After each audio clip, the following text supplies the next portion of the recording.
You ever notice how every time Dwight starts to get a grip on things, the world around him sets itself on fire? Tulsa King Season 3. Episode 5 isn't just another chapter, it's a declaration of chaos. The power plays are getting dirtier, the bodies are piling higher, and every smirk in this show feels like it's hiding a knife. Dwight's kingdom isn't built on loyalty anymore, it's built on fear, pride, and the kind of desperation that always ends in blood. Sheridan's finally twisting the screws, making it crystal clear. This isn't about who deserves to win, it's about who's ruthless enough to survive the collapse. Did we or did we not shake on a deal?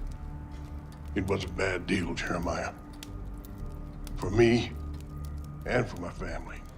This episode feels like a lit fuse disguised as a conversation. Everyone's talking, scheming, pretending to play nice, while quietly deciding who to feed to the wolves first. The alliances we thought mattered are splitting. The feds are tightening their grip. And Dwight? He's starting to look less like the boss and more like the next target. This is the kind of storytelling where every handshake is a setup. Every favor comes with a price, and every trust me sounds like a eulogy waiting to be written. There's nothing you can take from me that I can't take back, Mr. Manfredi. Please remember that. Well, I remember. Cole's death fallout. Who's dragged into the war? Now, Cole Dunmire's death wasn't just another bullet-riddled body on the side of the road, it was a declaration of war wrapped in bourbon and blood.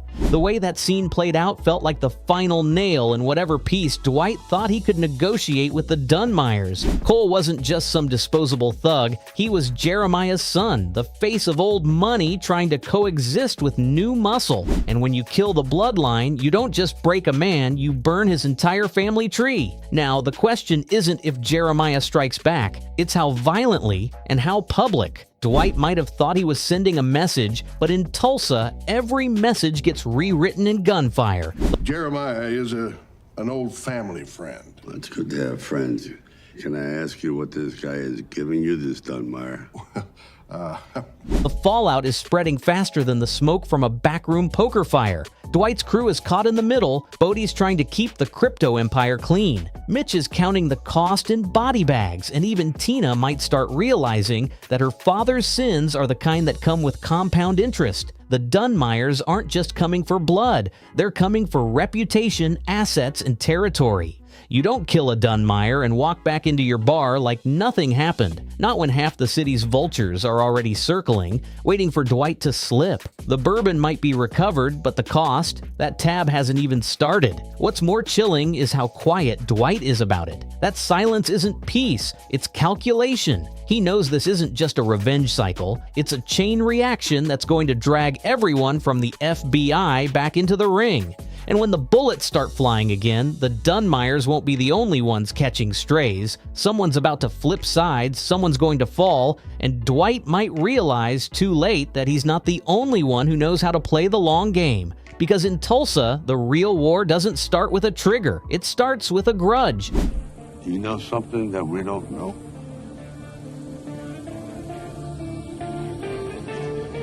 The bourbon recovery's true cost. The bourbon might be back in Dwight's hands, but let's not pretend it came without a body count and a moral hangover. What started as a simple recovery mission has turned into a full-blown reckoning, one that proves once again that in Tulsa King, nothing is ever just business. The barrels were supposed to represent legacy and leverage, but now they're soaked in the kind of blood money that doesn't wash off. Dwight's crew got the prize, sure, but it feels less like a victory and more like a curse. The bourbon isn't just liquor, it's a symbol of how far Dwight's willing to go to rebuild his empire and how many lines he'll casually step over along the way. Everyone's paying a price for this win, and not all of it's in cash. Bodie's the one trying to keep the book straight while the heat piles up. Tyson's drowning in guilt after the chaos, and even Dwight's swagger is starting to crack under the weight of what this recovery really cost him.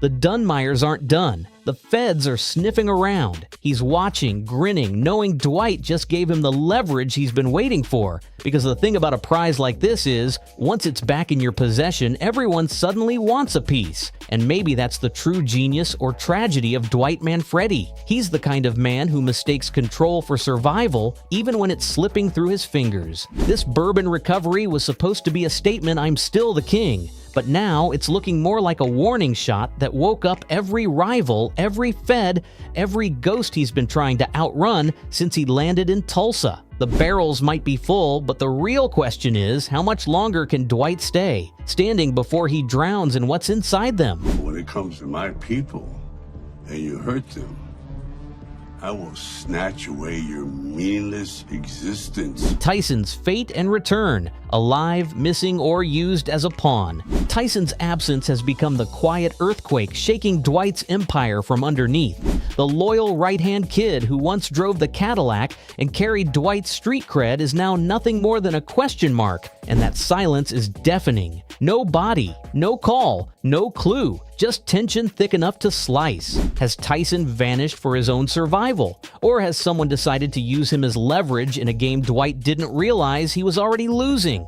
Every man Dwight's ever trusted has ended up either buried or bought, and Tyson's fate might be the mirror Dwight's been too proud to look into. The theories are flying faster than bullets in Tulsa. Some say Tyson's gone rogue, trying to escape the madness Dwight dragged him into.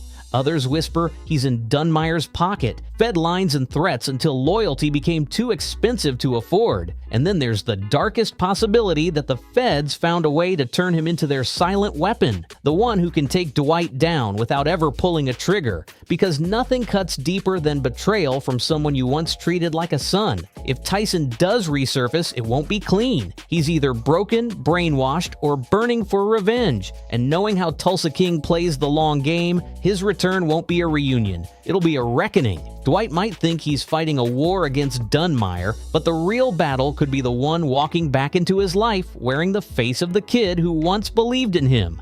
The question isn't if Tyson's coming back, it's what or who he'll be when he does. Cleo, Bodie, and crew line fractures. The cracks in Dwight's empire aren't just showing, they're splitting wide open. Cleo, Bodie, and the rest of the Tulsa crew are starting to look less like a tight-knit family and more like a ticking time bomb of conflicting loyalties. What once ran on loyalty and shared ambition now runs on fear, paranoia, and whispered conversations behind closed doors. Dwight might be the king, but his court is restless, and it's starting to feel like everyone's waiting for someone else to make the first betrayal. Cleo's composure is crumbling under the pressure. The once unshakable conciliere has been forced into the role of crisis manager, cleaning up Dwight's messes while questioning how far she's willing to follow him into this chaos. Meanwhile, Bodie's tech-driven detachment is starting to look like cowardice in a world where blood is currency. He's a man who built his fortune on crypto, not corpses, and as the Dunmire war intensifies, that difference might get him killed. These aren't the same people who stood shoulder to shoulder with Dwight in Season 1. They're fractured, bruised, and realizing loyalty has a price tag they might no longer afford. Every empire falls from within, and Tulsa King is teeing up that implosion in slow motion. Dwight's old-school code is colliding with modern opportunism, and Cleo and Bodie are the collateral damage of that culture clash. The question isn't whether someone will break rank, it's who does it first. Because when your kingdom is built on crime, pride, and misplaced loyalty, even your most trusted soldiers eventually start planning their exit strategy.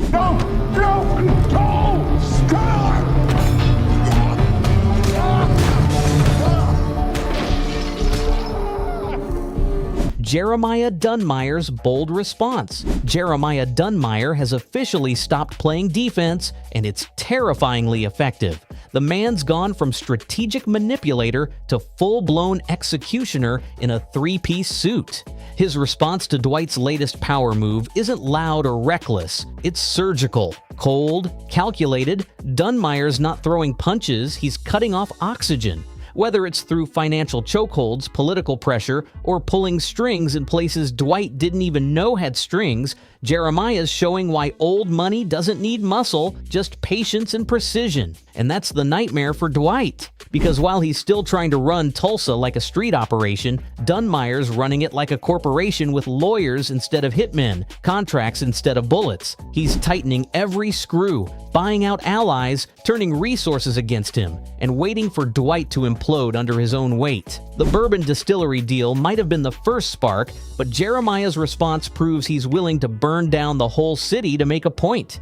This isn't just business anymore. It's a chess match between two kings from different worlds. Dwight's fighting like it's 1985. Jeremiah's fighting like it's Wall Street 2025. And the scary part? Dunmyer's starting to look like the future. If Dwight doesn't adapt fast, the Tulsa King crown might end up collecting dust on someone else's desk. Musso's next lever: law, leverage, and blackmail. If anyone thought Musso was going to stay in the background after Theo's fall, think again. The man's not just cleaning up blood, he's repurposing it into leverage. Musso mastered the fine art of smiling while tightening the noose, and this time, his tools aren't guns or muscle. They're files, favors, and fear. Law, leverage, and blackmail, the holy trinity of quiet destruction. He's moving in the shadows, turning bureaucrats into assets and paper trails into weapons, and Dwight might not even realize he's already been boxed in. Musso's next lever isn't a threat. It's a reminder. He knows who's on Dwight's payroll, who's laundering his money, who's cracking under pressure. He's not shouting, he's whispering in the right ears,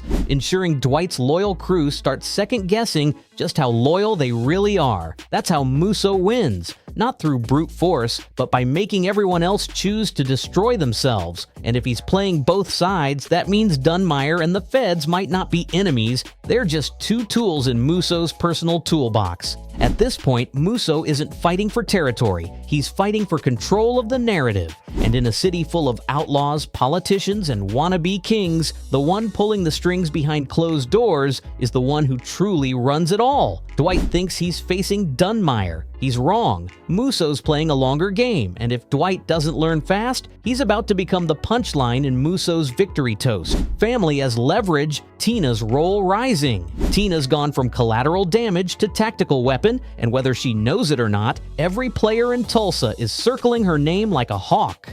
Dwight's daughter has always been his Achilles heel, that one thread that if pulled could unravel the entire empire he's built. But in Season 3, Tina's not just being used, she's using back. That's the difference. She's walking that razor-thin line between loyalty and survival, and it's starting to look like she's the one learning how to weaponize her last name. The more the pressure mounts, the clearer it gets that Tina isn't just a liability anymore, she's becoming part of the strategy.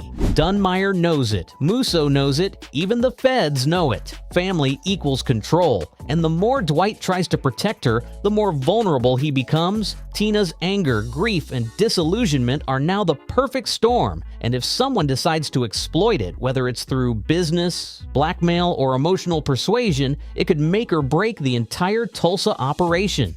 What makes this angle so dangerous is that Tina's finally stepping out of the background, not as the daughter of a mobster, but as a player in her own right. The question isn't whether Dwight can save his family this time, it's whether Tina even wants saving. Because if her father's war has taught her anything, it's that power doesn't just corrupt, it seduces. And for the first time, Tina might be ready to play the game on her own terms. Who dies, who survives, the body count will shift. If there's one thing Tulsa King does better than any other Taylor Sheridan show, it's reminding you that nobody's safe, not even the ones who think they're running the game. Season 3 has been slowly tightening the noose around Dwight's neck, but Episode 5 feels like the point where that noose gets shared. Everyone's gunning for someone. Every alliance has a timer, and the question isn't if there's going to be blood, it's whose blood it'll be. Dwight's empire isn't just shaking, it's splintering. And when that happens, bullets tend to decide the hierarchy. There are too many egos, too many guns, and way too much whiskey-fueled pride for this to end clean. Cleo's loyalty is cracking. Bodhi's neck-deep in shady deals, Tina's being pulled into dangerous waters, and the feds are lurking like vultures waiting for a fresh body drop. The Dunmyer family's old money arrogance won't just stop at sabotage, they'll make it personal. Someone important isn't making it to episode 6, and the emotional fallout could finally push Dwight past the point of strategy and straight into survival mode. But here's the kicker: Sheridan doesn't do random death. Every hit, every setup, every betrayal carries narrative purpose. If a body hits the ground this episode, it's going to mean something. The old guard and the new blood are both gunning for dominance, and that means someone, maybe even someone we didn't expect, will pay the ultimate price for being loyal to the wrong man. The streets of Tulsa are about to be painted in consequence. If this episode proves anything, it's that Tulsa King has officially stopped pretending to be about redemption. It's about retribution. Sheridan's done with slow burns. Now he's setting everything ablaze. Every choice Dwight's made since walking out of that prison is circling back to collect, and the interest rate is blood. By the time this war hits full swing, there won't be a clean exit, just survivors counting their scars, and that's the beauty of it. Tulsa King isn't showing us how empires are built, it's showing us how they rot from the inside. If you thought Dwight could outsmart the storm, think again. The walls are closing in, and every ally he has might already be holding the match. Season 3 isn't about power anymore, it's about punishment. And Dwight, he's running out of people left to blame.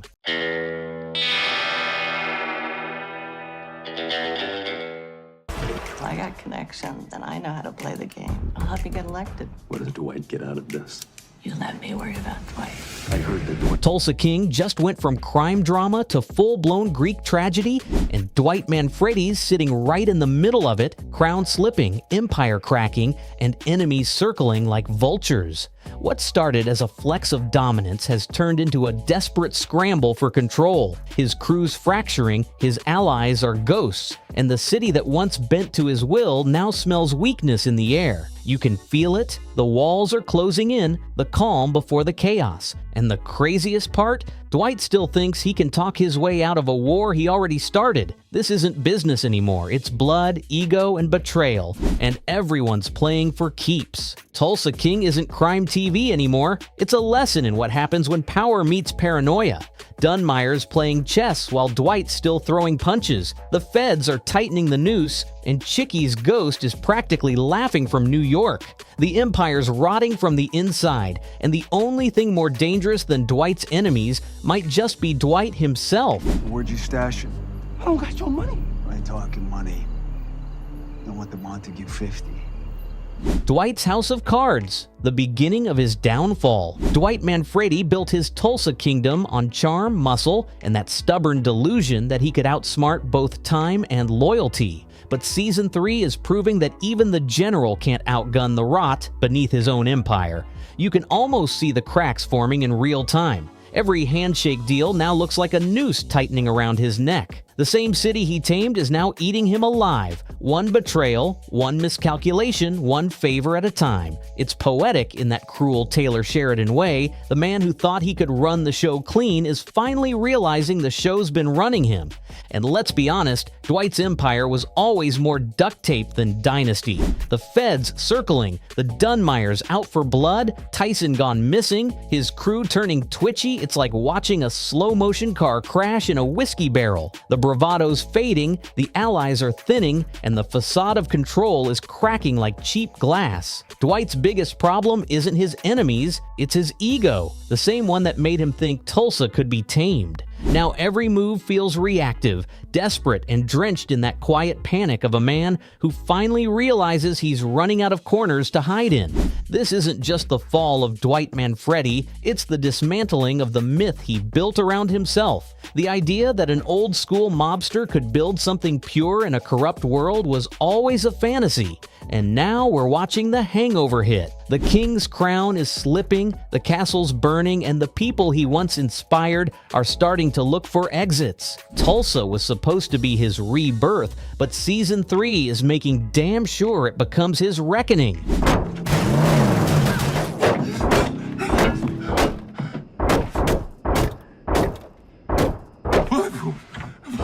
Tyson's disappearance, the emotional breaking point. Tyson's disappearance isn't just another plot point, it's the emotional gut punch this show's been winding up for. Dwight's not a man who handles loss quietly. He bottles it, smokes it, and weaponizes it until the whole city feels the aftershock. Tyson was never just a driver, he was the moral thread that kept Dwight tethered to something human, something real in all the chaos. And now, with him gone, Dwight's sliding dangerously close to that line between vengeance and insanity. You can almost see the storm brewing in his eyes, the kind of fury that doesn't end with answers, just casualties. But the question hanging over this mess is cruelly brilliant. Did Tyson get taken, or did he finally get smart enough to walk away? Either way, it leaves Dwight unhinged. If the Dunmyers are behind it, then this is a declaration of war wrapped in a ransom note. If Tyson bailed, it's even worse because that means Dwight's grip isn't just slipping over his crew, it's snapping completely. The man who thought loyalty was his currency might have finally overdrawn his last account. And that's where Tulsa King hits its darkest nerve, when emotion becomes the trigger. Tyson's absence doesn't just wound Dwight, it exposes every weak spot he's been pretending doesn't exist. His empire's falling apart, his allies are ghosts, and now the one person who saw him as more than a mob relic might be gone for good. This isn't about power anymore, it's about whether Dwight can survive the emotional collapse that's been chasing him since episode 1. $150 million worth of unreplaceable booze. That's gone. Then we find the 15. Jeremiah Dunmyer's ruthless counterstrike. Jeremiah Dunmyer isn't the kind of villain who shouts, he doesn't have to. His counterstrike isn't loud, it's surgical. While Dwight's been busy posturing and trying to keep his ragtag empire from imploding, Jeremiah's been tightening the noose with the precision of a man who's played this game for generations. He's not interested in taking Tulsa back with bullets. He's starving Dwight out of it, cutting supply lines, freezing assets, pulling favors from powerful ghosts in dark suits. It's warfare with a silk glove, and Dwight's realizing too late that brute force doesn't win against old money that's been feeding off corruption since before he was born.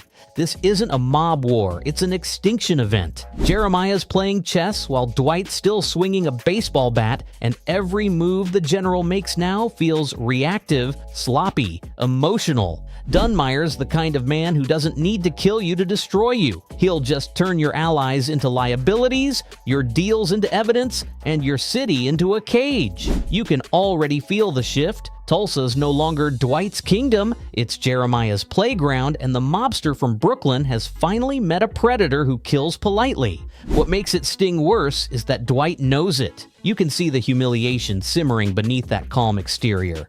A man realizing he's being dismantled not by force, but by finesse. Jeremiah isn't after blood, he's after legacy, reputation, the psychological kill shot. And in true Sheridan fashion, that's always the cruelest ending. Not when your enemies destroy you, but when they make you watch yourself crumble piece by piece until you finally admit you've already lost.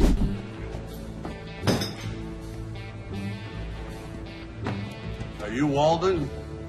The Distillery deal's fallout, a deal with the devil. The Distillery deal was supposed to be Dwight's masterpiece, the elegant solution that would legitimize his empire, clean up his image, and prove to everyone, including himself, that he could play the game without getting his hands too dirty. Instead, it's turning into a slow-motion curse, a handshake with the devil that's bleeding him dry. What looked like smart business has become the perfect choke chain, a public front ripe for federal leverage, Dunmire sabotage, and insider betrayal. The brilliance of it all? Dwight set the trap himself. He tried to go straight in a crooked town, and Tulsa just laughed in his face. This fallout isn't just financial, it's existential. Every bottle that rolls off that distillery line is a reminder that Dwight's dream of legitimacy was a fairy tale. The feds see it as a front, the Dunmyers see it as a weakness, and his crew, they see it as proof that the boss is slipping, losing his edge, playing businessman when he was born to be a wolf.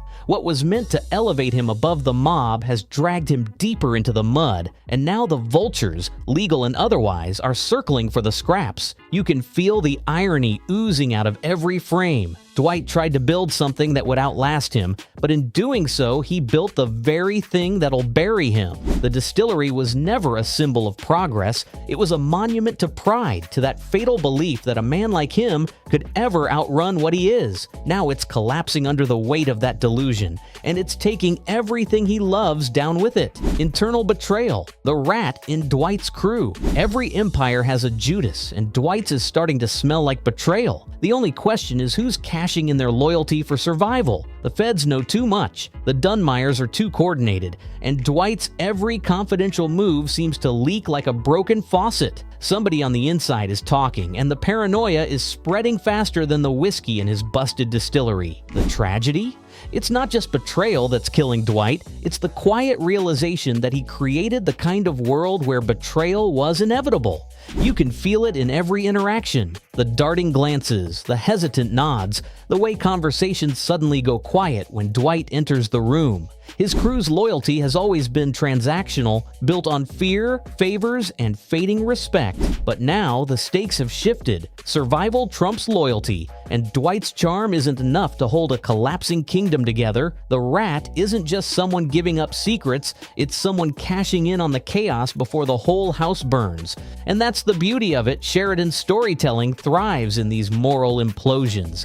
The betrayal won't come from the obvious suspect. It'll come from the person Dwight trusted most, the one who swore they'd never turn, because that's what makes it sting. The question isn't if Dwight's crew has a traitor, it's how deep the knife goes when it finally twists. And by the time he finds out, it might already be too late for the general to salvage what's left of his empire.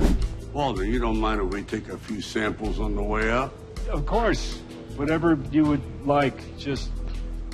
Cleo's breaking point, loyalty or survival? Cleo has always been Dwight's quiet enforcer, tough, loyal, and the only one in his orbit who can look him in the eye and call him on his own bullshit. But in Season 3, that loyalty's starting to feel less like devotion and more like a death sentence. You can see the cracks forming in her patience, the weariness of standing next to a man whose empire is collapsing and pretending it's not. Cleo's survival instinct is kicking in, and it's not a question of if she'll break, it's when. She's too smart to go down with a sinking ship, and Dwight, blinded by ego and nostalgia, might not notice until she's already gone. Her loyalty used to be rooted in respect, maybe even admiration. But as Dwight spirals, that respect is curdling into something colder. Watching her navigate this mess is like watching a soldier stuck in a war that stopped making sense years ago.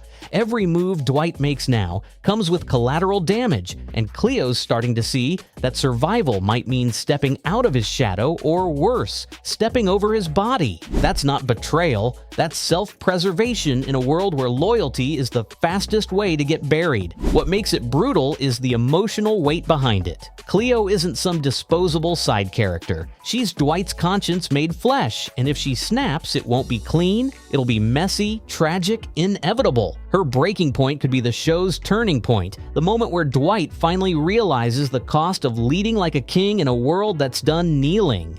And when she finally chooses survival over loyalty, it won't just break Dwight, it'll shatter the illusion that he ever had control to begin with. The Feds' trap. Dwight as the perfect pawn. The feds don't need to take Dwight down, they just need to let him hang himself. That's the brilliance of their play this season. They're not kicking in doors or flashing badges anymore. They're orchestrating a symphony of chaos and letting Dwight conduct his own downfall. Every deal he makes, every friend he trusts, every move he calls strategy, it's all feeding into the narrative they've been building quietly behind the scenes. They don't want the general dead, they want him desperate, predictable, and pliable. A man cornered isn't dangerous. He's useful. Dwight thinks he's too smart to get played, but the feds have mastered the art of letting men like him believe they're in control. They're pulling strings from the shadows, dangling just enough pressure to make him paranoid, but not enough to make him fight clean. And while he's out there throwing punches at ghosts, they're building the case, stacking the bodies, and lining up the fall guys. The beauty of it? When it all comes crashing down, Dwight won't even see it as manipulation. He'll think it was his idea all along. It's the kind of quiet, methodical warfare that makes Sheridan's writing hit hard. Not the explosions, but the erosion. The feds don't need bullets. They have bureaucracy, leverage, and time. And Dwight, stubborn to the bone, keeps giving them all three. He's the perfect pawn because he's convinced he's the king, and by the time he realizes he's been moved into checkmate, the game will already be over. Chicky's shadow looms large. Chicky may not be in Tulsa, but his shadow stretches farther than any bullet Dwight's ever dodged. The guy's presence is like a curse that won't wash off. You can feel it in the tension of every scene, in the paranoia creeping behind Dwight's eyes. Chicky represents the life Dwight tried to bury when he moved west. The blood, the debt, the cold code of the old family. But ghosts don't stay buried when there's unfinished business, and Chicky's name keeps whispering through the cracks like a storm warning. The mob might be miles away, but their reach is eternal, and Dwight knows it. What makes Chicky such a terrifying force is that he doesn't even have to do anything. His existence alone unravels Dwight. The Dunmyers, the feds, the street-level hustlers, they're all threats Dwight can punch his way through. But Chicky is the embodiment of Dwight's past, the one war he can't win because it's internal. Every time Dwight tries to play the righteous outlaw, Chicky's ghost is there to remind him he's still just another gangster who traded burros, not morals. That's the real power move, staying in Dwight's head rent-free while he pretends he's free. And that's the cruel irony of it all. Chicky doesn't need to pull a trigger or send a crew to Tulsa. He's already won by being the one man Dwight can't outgrow. Every failure, every betrayal, every slip of control ties back to the old life he swore he'd left behind. Chicky's shadow isn't just looming, it's consuming. And if Dwight doesn't face it soon, it's going to swallow what's left of his so-called empire whole. The coming bloodbath. Who makes it out alive? You can feel it, that heavy electric quiet before everything goes to hell. Tulsa King has been flirting with chaos all season, but now it's clear. The talking's done, and the bullets are about to start writing the story. Dwight's running out of patience, the Dunmyers are running out of mercy, and the feds are watching from the sidelines just waiting to pick through the wreckage. It's the perfect storm. Desperation, betrayal, and pride all colliding in one ugly showdown. The only question left isn't if there'll be blood, but who's left to mop it up afterward? This isn't some heroic shootout on Main Street. It's the collapse of everything Dwight thought he built. His empire isn't made of soldiers anymore. It's a collection of survivors pretending they still believe in him. Cleo's trust is fraying. Tyson's gone, and the rest of the crew's loyalty is paper thin. The Dunmyers have money, power, and patience. Dwight has rage, instinct, and a terrifying inability to quit. That imbalance doesn't end clean, it ends in fire. This isn't about winning territory anymore. It's about survival, and the city itself feels like it's holding its breath, waiting for the first gun to go off. And that's what makes it brilliant, because deep down, we want the bloodbath. We've been waiting for it since the pilot. This show was never about justice. It's about consequence. Every lie, every bad deal, every smug "I got this moment" Dwight's had is finally coming due. The real tragedy isn't that he might die, it's that Tulsa might die with him. The king's crown is dented, the empire's on fire, and when the smoke clears, the only thing left standing might be the lesson. In this world, power always ends up paying for itself, in blood. So here we are, the empire that once ruled Tulsa, now bleeding out in real time. The streets are ready to erupt. Alliances are snapping, and the man who swore he'd build something better has become exactly what he fought to escape. But maybe that's the point. Maybe Dwight was never supposed to win. Maybe Tulsa King isn't a redemption story at all. It's a slow-motion train wreck showing us that power, loyalty, and pride always end the same way, with betrayal, bullets, and a body count. So buckle up, because if this is the dark turn everyone's talking about, it's only the beginning of the storm. The empire's falling, the only question left is, who's still standing when the dust finally clears?